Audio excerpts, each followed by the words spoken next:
Сәлем достар, қалайсыздар? Бүгін сіздермен бір қызықты видеомен бөліскім келіп тұр.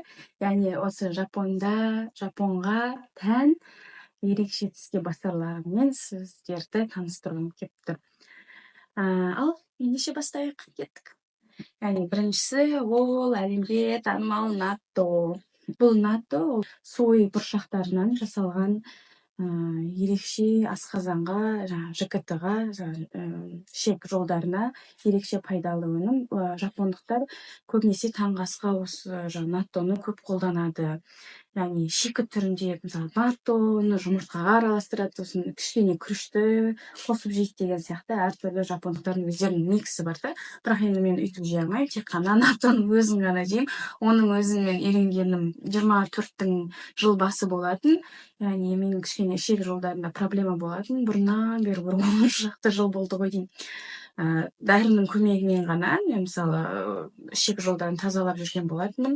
Бірақ Аян қоймай маған күніне бір талдан, одан 2 талдан қасықтап сөйтіп жүріп үйретті. Қазір енді біздің таңғы асымыздың бөлінбес бір бөлшегі болып осы натто табылады.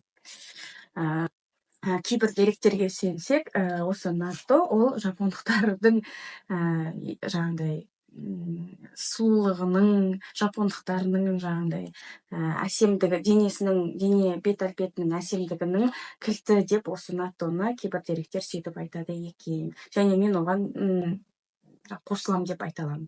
Ал ендеше осыны ашып көріп сіздерге көрсетейін. Яғни бұл оңай ашылады, мұны ешқандай да ыдысқа салып араластырудың қажеті жоқ, өзінде ғана араластырамыз. Яғни оның ішінде өзінің соусы болады, мындай, сосын васаби болады. Бұл васаби бәрінде бола бермейді. Жақсы көретіндер осындай васабимен алады. Ащы да васаби деген. Сол қазір сіздерге ашып, қалай көрінетіндігін көрсететін боламын. Көбісі сап қылдында пайдаланады. Бірақ мен қасықпен көрсетейін.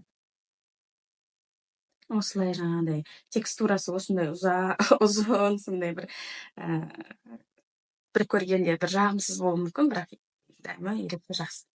Сол мынаның бетіне жабыстырамыз, ешқандай да жер бөлінбейді. Одан кейін соустардың өзінің ашылатын арнайы жерлері бар, оңайланып жасалынған. Васабиді қосамыз, міндетті түрде маған васабимен ұнайды дәмі. Кішкене қышқыл емес, түрлі бір әйтеуір жағымды дәм да. Одан кейін барып, үштіп ұстап аламыз да, көз түрін көрсетіп жіберейін, мындай болады. Текстурасы. Осыны қазір араластырып, жақсылап араластырамыз. Үйде деген Аян да жейді, мен де жеймін, Нашатай да үшеуміз жейміз.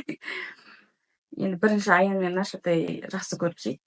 Одан кейін маған үйретті. Сонымен үй ішімізбен бәріміз жейміз.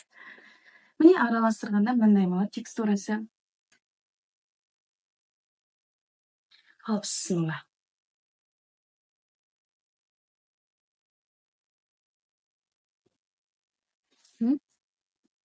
Енді дәмі маған ұнайды, бірақ басында мен ойлағанмын, наттоны ешқашан жемейтін шығармын деп.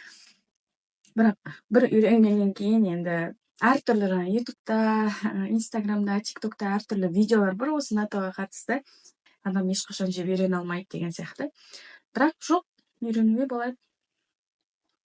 Екінші сіздермен бөліскім келетіні, ол жапонның балалар арасында, әсіресе кішкентай балалар арасында өте танымал мындай rice cracker деп айтады, жаңағыдай күріштен жасалған сондай бір қытырлақ тіске басар. Бұның дәмі өте көп болады. Дүкендерде, мысалы, супермаркеттерде ащы дәмі де бар, тәтті дәмі де бар, дәмі жоғы да бар. 6 айлық баладан бастап жеуге болатын әртүрлі дәмдерімен жаңағыдай жасалған осындай райс кракерлар өте көп болады. Енді мен райс кракерін көп жемеймін. Үйде мынау Нашатай сіздерге осыны ашып көрсетейін. Яғни біздің үйде Нашатайда ағысы ерекше жақсы көріп жейді. Мынаның өзінің бір қытырлақ дәмі бар да, бала сондай сүйсініп солай жейді. Көбінесе бала бақшаларда, мектептерде тіске басар ретінде балаларға жаңағыдай мені полдник деп айтады ғой, сондай тіске басар ретінде осындай райс кракерларды қолданады. Мынымды менікі кішкене қышқыл ғой деймін, қазір дәмін көрейік, иә, бірге. Мұны Аян да жақсы көреді айтпақшы. Бұл кішкене тәтті мен қышқыл дәм екеуі қосылғанда, әйтеуір бір айтып жеткізе алмаймын дәмін, сондай бір ерекше. Жапонға келсеңіздер, міндетті түрде осының дәмін татыңыздар.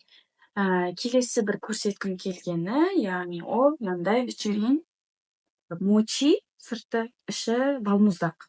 Яғни мочимен жасалған балмұздақ. Яғни бұл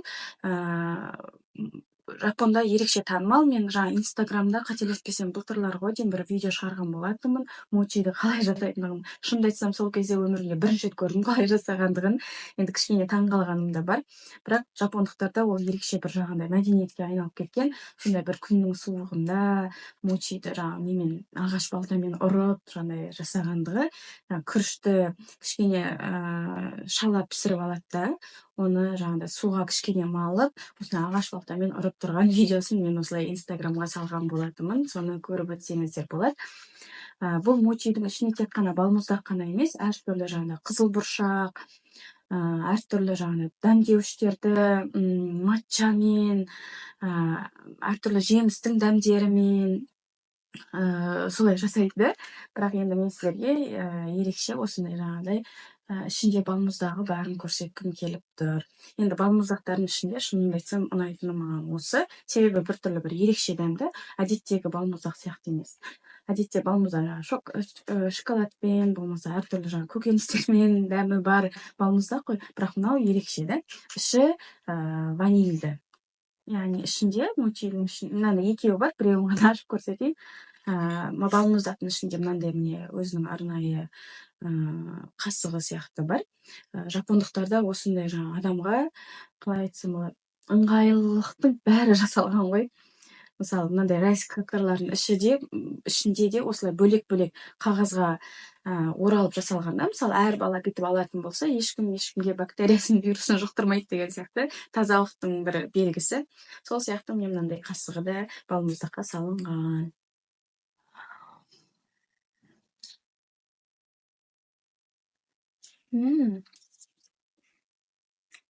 Енді маған балмұздақтардың ішінде осы балмұздақ ұнайды. Міне.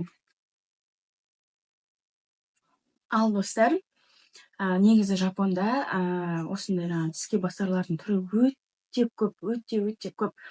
Балалардың бәрі де сыртта жеп жүреді. Бірақ бізге жеуге болатындығын ғана көрсеттім. Бірақ егер де сіздің тізімде басқа да өзіңіз жегіңіз келетін нәрселер болса, астына пікір қалдырып кетіңіздер. Барынша, егер де бізге сәйкес келетін болса, оны алып сіздерге дәмімен таныстыратын боламын. Осы сияқты видеолар ұнаса лайк басыңыздар. Жапонға келетін достарыңызбен бөлісіңіздер. Және де алдағы уақытта қандай тақырыпта видео жазғанымды қалайсыздар, соны да астына жазып кетіңіздер. Рахмет.